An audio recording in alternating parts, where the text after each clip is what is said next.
back with another video on The Chosen.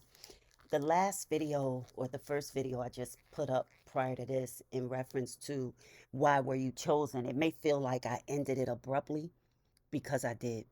And the reason being is I feel that I'm going to be given information in chunks and I need to break it up. So in the event you ever need to go back, or if you feel you need to share it with someone, you can do it in small pieces where you can digest it, right?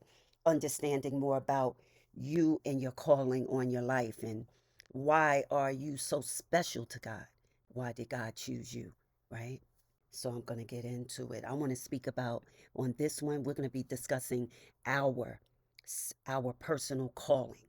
Now, there's going to come a time, there's going to come a moment when life stops feeling random, when you realize that the loneliness you called a curse was really God's hand pulling you away from phony individuals, things that could not measure up to your depth, because your body is a vessel for a very high ranking soul, and the chosen are not introduced.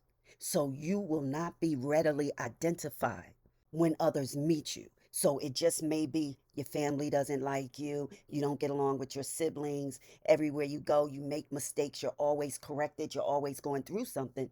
Because again, God cannot allow you to get muddy, right? He has to give you a way out, because you can still be used. You can get out of addiction, you're still chosen.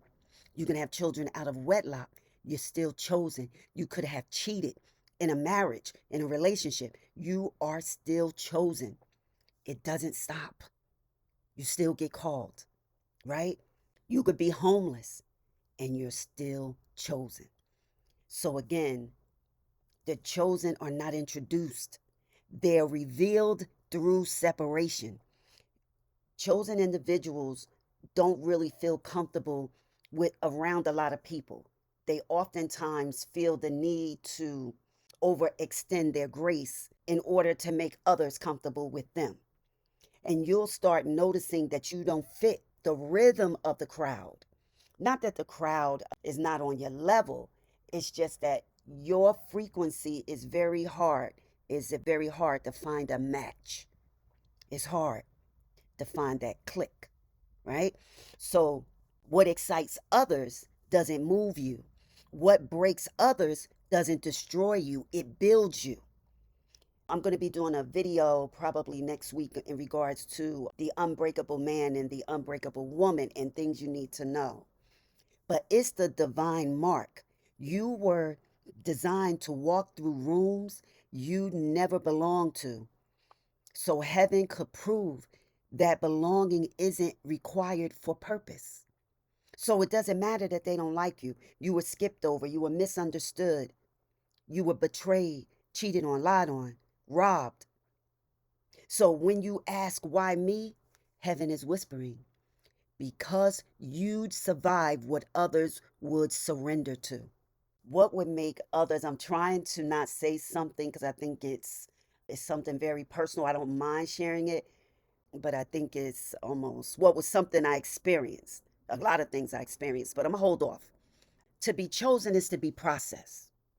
The anointing isn't gifted, it's forged. Every disappointment, every betrayal, every silence, it's all fire shaping the chosen. The chosen doesn't just endure pain, they translate it.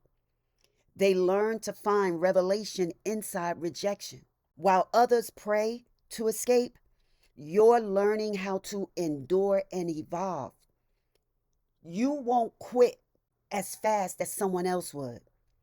Things that others will tell you you should walk away from, you may hang in there, right? Things that are difficult for others, or if you feel you're needed and someone really needs assistance and you offer, and others will be like, oh, it's a waste of your time. You see what others don't, and that's why God trusts you so, right? While others pray to escape, again, you're learning, because God doesn't trust untested vessels. He refines those he intends to use. You thought it was punishment, but it was preparation. The furnace didn't burn you, it burned away what couldn't carry the calling. Whether it's your addiction, whether that was your language, whether it was the church you in, whether it was the family you was from, whether it was where you lived, whether it was what you ate. Because there's a season when heaven hides you. Not because you're unready, but because premature exposure kills divine timing. You'll watch others rise while you're still unseen, wondering if you missed your moment. But in the hidden place, God builds roots. An example, I was to take a test to move up in rank, but God told me no, I couldn't do it. Now, would I tell someone that? No, I think I heard from God. They'll look at me like I was crazy. So for many years, I wouldn't take that test. I wouldn't take it. And eventually I did, and I was promoted. But it was necessary for me to stay where I was because God needed to reveal people, politics, and corruption to my soul. Things I never knew of, right? I was very green. I was naive. So in that hidden place, when others were looking at me like, she's smart, why won't she do it? Well, maybe something's going on. And I smiled and worked. And I wanted to move up, but God wouldn't allow it, right? So he's teaching you the difference between visibility and value. He did not wish for me to have more visibility. It would have destroyed me. He needed me to build in value and what I needed to learn. I was needed. I had to be treated like absolute dirt. I had to go through things that would break an individual mentally, psychologically, emotionally, because being seen too soon can destroy what was meant to last a lifetime. So, chosen ones often mistake silence for abandonment, but silence is where God trains your ears. So, I had to sit still for years, many years, while others were looking at me like I was crazy. And where there was no applause, you learn to move by instruction and not validation. And that's what I did. And I was like, God, why did you leave me here? Because I'm going through hell. But at some point, the quiet breaks. You begin to hear not with ears, but with awareness. God starts speaking through patterns and symbols and timing and conviction. All of those things I would never have learned if I would have moved up too soon. I would never have been exposed to things in which I can detect patterns now. I wouldn't have been exposed to it, right? Things that I've developed a conviction for. So he gives you a burden that doesn't lift. That's your assignment. That was mine for 9 years. It's the call that won't leave you alone at night. You'll try to shrink, ignore it, hide it, but the chosen can't unhear heaven. This is when obedience becomes sacred. Every yes you give heaven shifts something on earth. Every no you say to compromise protects your anointing. You'll lose people.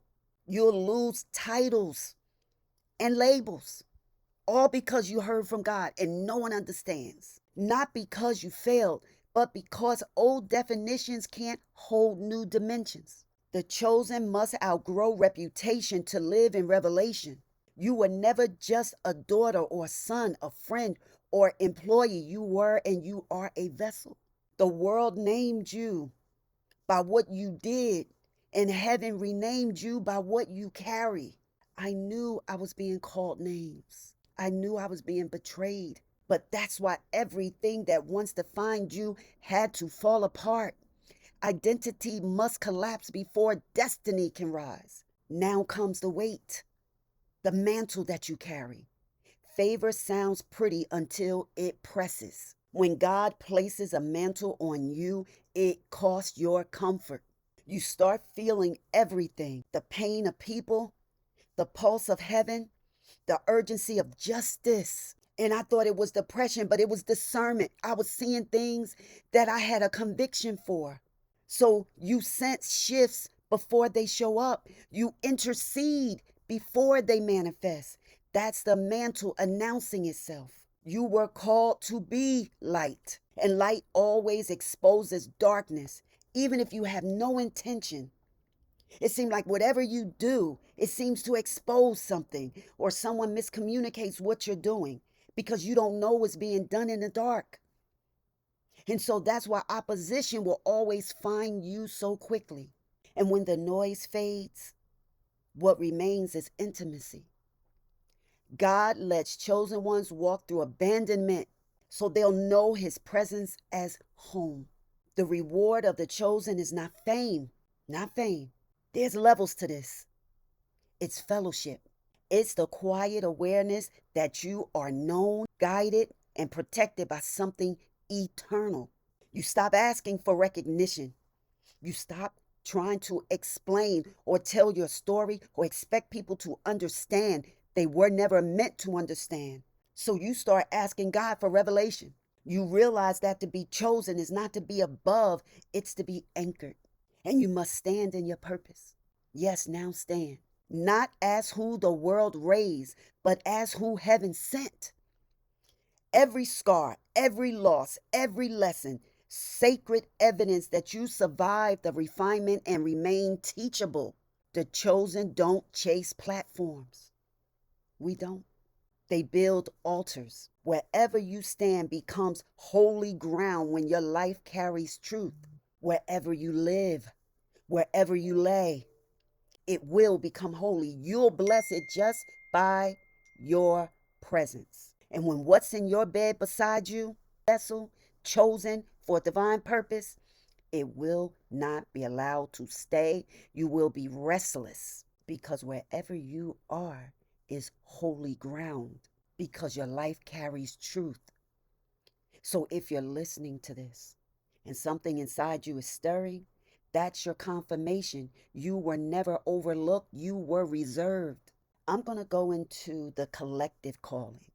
So I'm going to end this video here and I'm going to go into the collective calling so that you can see where I'm going with this. See you on the next one. Bye.